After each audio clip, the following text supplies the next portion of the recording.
As you know, this afternoon, Debbie O'Malley was sworn in as a county commissioner, leaving a vacancy in the City Council in District 2.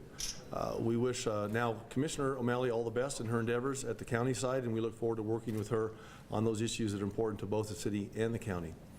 This afternoon, I named her replacement in District 2 on the City Council with Ms. Roxanna Meyers, who's with us here today.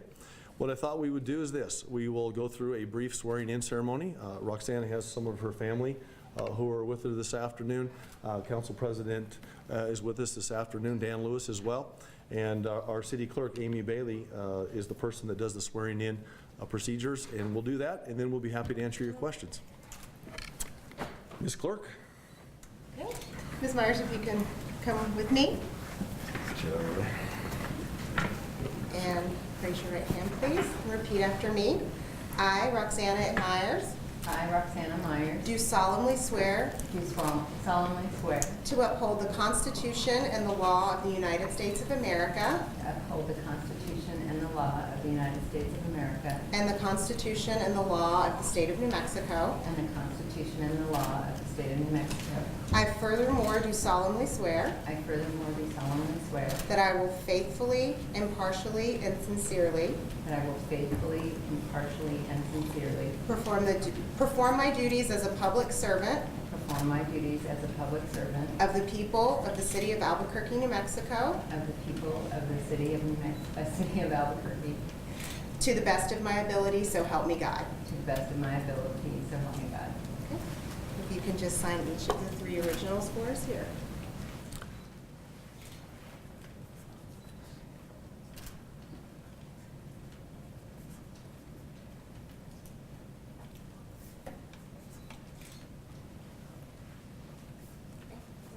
Congratulations.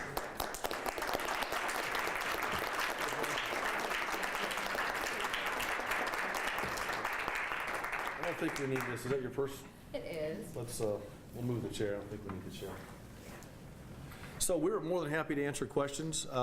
We can open it up and go from there. There is a press release. Has that been handed out just yet? Yes. Everyone has it? Nope, we're handing it out now. All right. Mayor, you had Yep. a choice, obviously, of whom to appoint. What Right. was it about Ms. Myers that made her your choice? Well, there were actually several equations that could have taken place in this particular vacancy in the district. There was a Councilor Benton is currently in District 3. There was the potential of putting Councilor Benton in District 2, bringing someone in from District 3, or replacing Councilor O'Malley in District 2. I really had no preference going in. I wanted to see who came forward and who was proactive, and I think hands down Roxanna was the most proactive person. I met with Councilor Benton and Roxanna, and I know that Rob Perry had met with several other candidates in the meantime, but it really came down to this for me. I wanted the best 2 people on the City Council, and I think with this decision today, I have the best 2 people on the City Council. I've got Councilor Benton in District 3, and I've got Roxanna Meyers in District 2. This appointment leaves District 3 still without a counselor living within its boundaries. Right. Why not take this opportunity to give those people a representative? We did have, I think we did have one individual from District 3 that came forward that was talking about Rob I think interviewed a couple of individuals that looked at it, but it really came down to me. I wanted the best 2 people I could get, and if it would have been, someone would have come forward and been very proactive in District 3, that would have made for a different scenario. The 2 most proactive people that I had that I think will serve the city the best are the 2 people that are now on the City Council.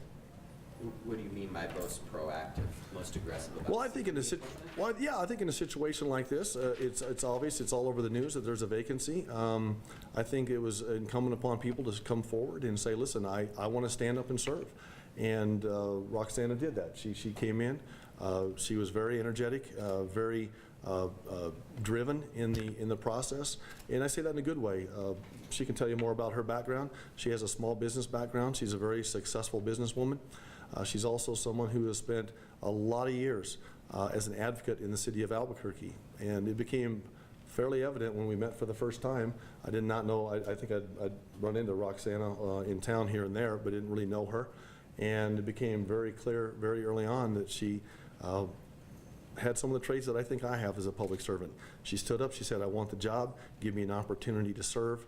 I will make good decisions, we will govern together, she will work with the other city councilors. She said all the things that I was looking for in this particular instance, and so as time went on and we looked through the process, it was an evident decision for her. It was a decision that I think was the right one on behalf of all the citizens of Albuquerque.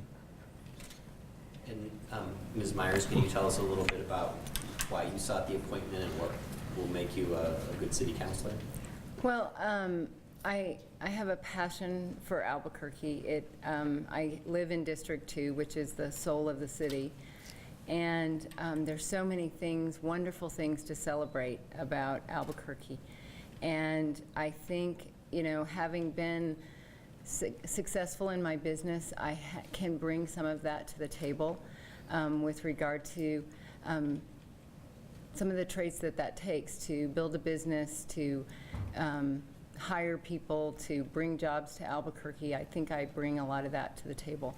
I have a lot of energy, been to a lot of places, and I think that gives you good perspective of what to take from those cities, good and bad, that will make Albuquerque really thrive. So I'm interested in making Albuquerque a thriving, contributing community.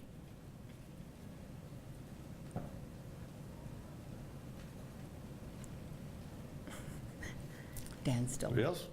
Well, thanks so much for coming today. Thank We you, appreciate it. And we have the press release. If you have any other questions, we did our best to put some of Roxanna's business accomplishments on the press release, as well as a rather long list of community involvement that she has had over the years. And if you need any other information, don't hesitate to contact my office. Roxanna doesn't have any staff at this point. I know Laura Mason is here as well. But contact us and we can get to Roxanna if you need and get you any additional information. Thanks for coming today and congratulations. Thank you. You bet. Thank you.